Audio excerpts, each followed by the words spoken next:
আমি বলছি রিক্সা চালক স্যার, স্যার আমি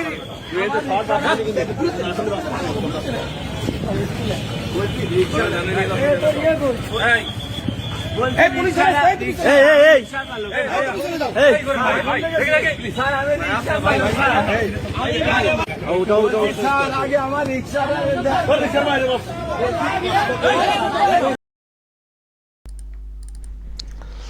দর্শক, এটা বাংলাদেশের ভিডিও। শুনতে পেলেন ওই যে যুবক, ওনার বক্তব্য যে স্যার আমি রিক্সা চালক। উনি রিক্সা চালক, কিন্তু ওনাকে একদল মৌলবাদী প্রচণ্ড মারধর করে পুলিশের হাতে তুলে দিয়েছে, বা পুলিশ পরে জানতে পেরে তাকে মানে তাদের এতে নিয়েছে। কিন্তু দর্শক, যেটা খবর যে ওনাকে নাকি ভারতের গুপ্তচর সংস্থা রয়ের এজেন্ট হিসেবে মারধর করা হচ্ছিল। রয়ের এজেন্ট, উনি একজন রিক্সা চালক, রিক্সা চালান, ওনাকে ভারতের রয়ের এজেন্ট হিসেবে মারধর করা হয়। প্রচণ্ড মারধর করা হয়েছে। তারপর পুলিশ নিয়ে গেছে, জানি না কী সব কেস দেবে। তারপরে হচ্ছেটা কি, মানে ওখানে হিন্দু মানেই মানে ভারতের দালাল, ভারতের এজেন্ট, রয়ের এজেন্ট, এই রকম তকমা লাগিয়ে দেওয়া হচ্ছে। লাগিয়ে দিয়ে প্রচণ্ড মারধর। এবং আমি আর একটা বিষয় শুনছিলাম, মানে ওখানে যারা সংখ্যালঘু আছেন, মানে হিন্দু, তাদেরকে যখন মানে কোনো ব্যাপারে টার্গেট করা হচ্ছে, অনেক কারণ থাকে টার্গেটের। ধরুন ব্যক্তিগত কোনো ঝামেলা বা কিছু, নিজেদের দেনা পাওনা, এরকম মানে কিছু একটা ঝামেলা, ধরুন কোনো একটা কারণে, মানে মানে ব্যক্তি স্বার্থ, মানে কোনো একটা ব্যাপারে যখনই মানে কাউকে মারার ইচ্ছে হচ্ছে, যে তাকে নির্যাতন করবে, হেনস্থা করব, তখন মানে এই ধরনের বিষয়, দুটো বিষয়। একটা হচ্ছে যে নবীজিকে অসম্মান করা হয়েছে, ধর্মে আঘাত দেওয়া হয়েছে, তার প্রমাণ পাওয়া যাবে না, কিন্তু বলে দেবে আমাদের নবীজিকে কটাক্ষ করা হয়েছে, ধর্মে আঘাত দেওয়া হয়েছে, বলে মারধর।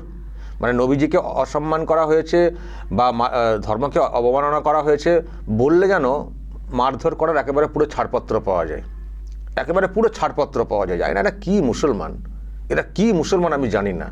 আমি নিজেও মুসলমান, কিন্তু আমি এটাকে এই যে নবীজিকে অসম্মান করা হয়েছে বলে চলো মারধর করব, তার মানে আমার পূর্ণ অধিকার, আমি এই রকম ইসলাম আমি মানি না, এই রকম ইসলাম আমি মানি না।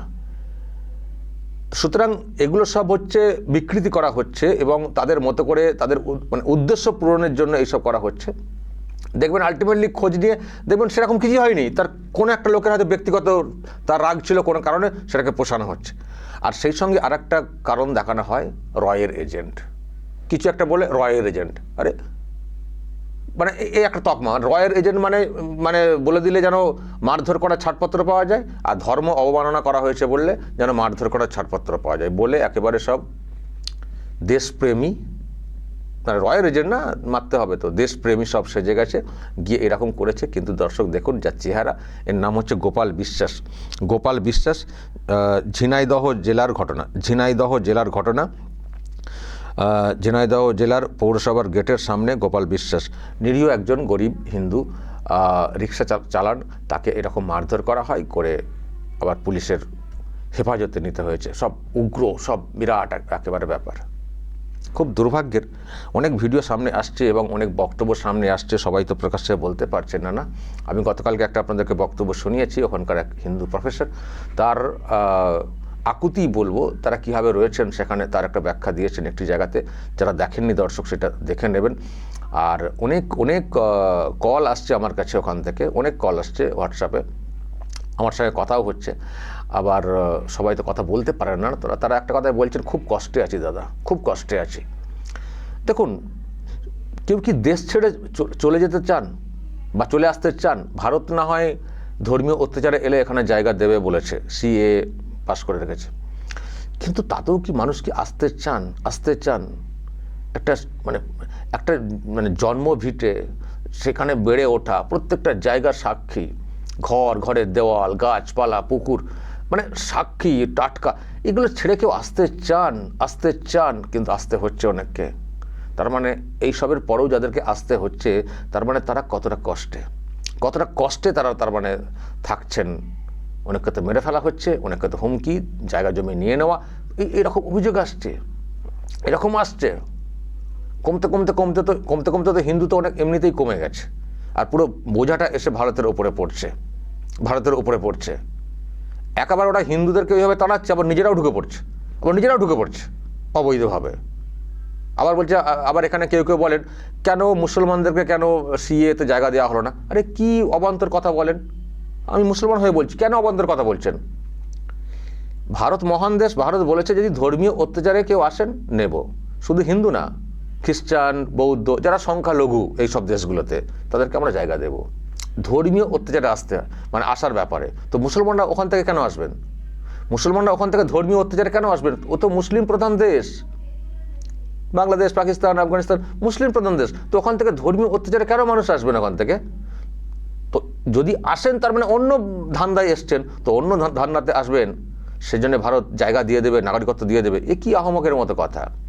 আমি এখানকার মুসলমানদের উদ্দেশ্যে বলছি কথাটা, আপনারা কেন এইসব ওই তৃণমূল কংগ্রেস মানে এরকম বলে, আর আপনারা কেন শুনে লাফান কেন? একবার নিজের বিবেককে প্রশ্ন করবেন না? যে এরা সিএতে কেন মুসলমানদের নাম থাকবে? মুসলমানরা কি অত্যাচারে আসবেন?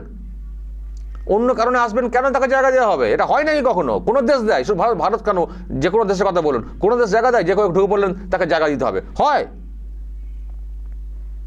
ভারত একটা অন্য অ্যাঙ্গেলে মানবিকতার কারণে ওই অপশনটা তবুও খোলা রেখেছে, নাই রাখতে পারতো, তবুও খোলা রেখেছে। তো সেখানে মুসলমানরা কেন ধর্মীয় অত্যাচারে আসবেন কেন? ফলে তাদেরকে সিএতে নাম লেখাতে হবে, জায়গা দিতে হবে, এ কি কথা হচ্ছে? উল্টোপাল্টা কথা বলছেন, আর এর জন্যে প্রশ্নের মুখে পড়তে হচ্ছে, এখানকার মুসলমান সম্পর্কে মানুষের ধারণা খারাপ হচ্ছে। তো এইসব অবান্তর কথা কেন বলবেন? ধর্মীয় অত্যাচারে যারা আসছেন তাদেরকে জায়গা দেওয়ার কথা বলা আছে, সেই জন্য সিএএ। আর যারা এখানকার মুসলিম, তাদের কেন তাড়িয়ে দেবে? ভয় দেখানো হয়, সিএতে নাম নেই তাড়িয়ে দেবে। সিএটা কাদের জন্য? আমাদের জন্য। সিএতে নাম নেই, মুসলমানদের জায়গা নেই, তো তাতে আমার কি যায় আসে? সিএ তো অন্য দেশ থেকে আসা লোকেদের ব্যাপারে, তো আমার এখানকার লোকেদের তো কি সমস্যা আছে? এনআরসি হলে তাড়িয়ে দেবে, কেন তাড়িয়ে দেবে? এনআরসি হলে কেন তাড়িয়ে দেবো? আমরা কি বিদেশি নাকি? আমরা তো এখানকার লোক। যারা অন্য দেশ থেকে এসছেন তারা চিন্তা করতে পারেন, তারা তো অনেকে পালিয়েও গেছেন, এই এসআর পর্বেতেই পালিয়ে যান, চলে যান, কেন ফালতু ঝামেলা করতে আসছেন? কেন আপনার বিরুদ্ধে কড়া অ্যাকশন নিতে হয় ভারতকে? চলে যান, কেটে পড়ুন। কিন্তু একটা তো ভাবতে হবে, ধর্মীয় অত্যাচারে বাংলাদেশ থেকে এখানে আসছেন, কিন্তু আমরা তো এখানে সংখ্যালঘু মুসলিম, আমাদের উপরে কি এইরকম কিছু হচ্ছে? বা আমাদেরকে কি এইরকম করে ভাবতে হচ্ছে যে আমরা এদেশ ছেড়ে বাংলাদেশ চলে যাব? আর বাংলাদেশে গেলে নেবে তো? এই যে বড় বড় কথা বলছেন, ধর্মীয় অত্যাচারে ওখান থেকে সংখ্যালঘুরা এখানে আসছেন, জায়গা দেওয়া হচ্ছে। তো এখানে যারা সংখ্যালঘু, আমরা যদি বাংলাদেশে যাই, জায়গা দেবে তো? সেই বিধান রেখেছে তো যে সবাই আমরা চলে যাবো বাংলাদেশ, নেবে? এত বড় বড় কথা শুধু। তো ওখান থেকে দর্শক এবং যে অত্যাচার, যে ধরনের অত্যাচার আসছে, দেশ ছাড়ার মতো মানসিকতা, আমি আবারও বলছি, অনেক মানুষ আমাকে জানাচ্ছেন যে কি করব। আবার অনেকের মানে বিদেশে তারা গেছেন, হয়তো কাজে অন্য দেশে আছেন, কিন্তু পরিবার বাংলাদেশে, তারা আবার সেখান থেকে যোগাযোগ করছেন যে বাংলাদেশে পরিবার আছে, কি করে বুঝে উঠতে পারছি না, কি করে কি ভারতে অ্যাপ্লাই করা যায় ইত্যাদি। মানুষের মানে কষ্টের জায়গা থেকে প্রশ্ন তৈরি হচ্ছে। তো যাই হোক, আমি তো আগেও বলেছি যে ভারতবর্ষে কেউ বলেন যে এখানেও তো সংখ্যালঘুদের ওপরে অত্যাচার হয়। আমি এই রকম অত্যাচার কিন্তু এরকম দেখিনি যে দেশ ছেড়ে পালানোর মতো এরকম কিছু মানসিকতা আসবে। দুটো একটা বিচ্ছিন্ন ঘটনা কেউ যদি কোথাও ঘটিয়ে থাকে, আমরা কখনোই সেটাকে কামনা করি না, কিন্তু দেশ ছেড়ে পালাতে হবে এই রকম পরিস্থিতি কিন্তু ভারতীয় সংখ্যালঘুদের কখনো আমরা ভাবিনি, আমি তো অ্যাটলিস্ট ভাবিই না। তো সুতরাং এই যে ঘটনাগুলো আসছে খুব কষ্টের, আমি জানি না বেচারার কি হবে, কি কেস দেওয়া হবে, বুঝে উঠতে পারছি না। তো খুব দুর্ভাগ্য। আজও চিন্ময় প্রভুর জামিন হলো না, জেলবন্দি অবস্থায় রয়েছেন। তারপরে দীপু দাসের ঘটনা শুনলেন তো, হয়েছে মানে কাপড়ের ব্যবসা করেন, কাপড়ের কিছু লেনদেন নিয়ে খুব একটা ঝামেলা হয়, যেটা শুনছিলাম। ব্যবসা করেন কাপড়ের, মানে দর্জির কিছু করেন, বিরাট কিছু না। তো তাদের কী যখন সমস্যা হয়েছে, ব্যাস সেটাকে মানে ওই যে বললাম কিছু একটা এবার কোথায় মারধর করার, ওই বলা যে নবীজিকে অপমান করা হয়েছে। তার কোনো প্রমাণ নেই, কোনো প্রমাণ দেখাতে পারছে না কেউ নবীজিকে কোথায় কী অপমান করেছেন, অসম্মান করেছেন বলে মারধর মেরে পিটিয়ে। আর নবীজিকে অপমান মানে সবাই লাইন ধরে মারতে শুরু করে দেয়, সবাই চলে আসে, বিরাট পুণ্যের কাজ হচ্ছে, নেকির কাজ হচ্ছে, জান্নাত যাবো আর কি, জান্নাত যাবেন ভালো করে, জান্নাত যা পাবেন দেখবো কত জান্নাত পান। তো এবারে দিয়ে তাকে আবার পুরানো হয়েছে, মেরে পুরানো, ঝুলিয়ে পুরানো বিভৎস ভিডিও। যারা দেখেছেন তারা তো জানেন, দেখানো যাচ্ছে না। আমি তো দেখছি সব সোশ্যাল মিডিয়াতে যারা পোস্ট করেছেন সব ব্লক করে দেওয়া হয়েছে, এগুলো তো রাখে না, এক্সট্যান্ডারও রাখে না, ইউটিউবে রাখে না। তো হচ্ছেটা কি, এটা হচ্ছেটা কি, কি দেশ রে ভাই, কি দেশ?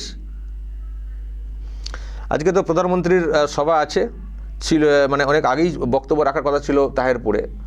আমরাও দেখতে চাই যে প্রধানমন্ত্রী কি বলেন, বাংলাদেশে যা চলছে সেসব বিষয়ে কিছু বলেন কিনা, সেদিকে নজর থাকবে আমাদের।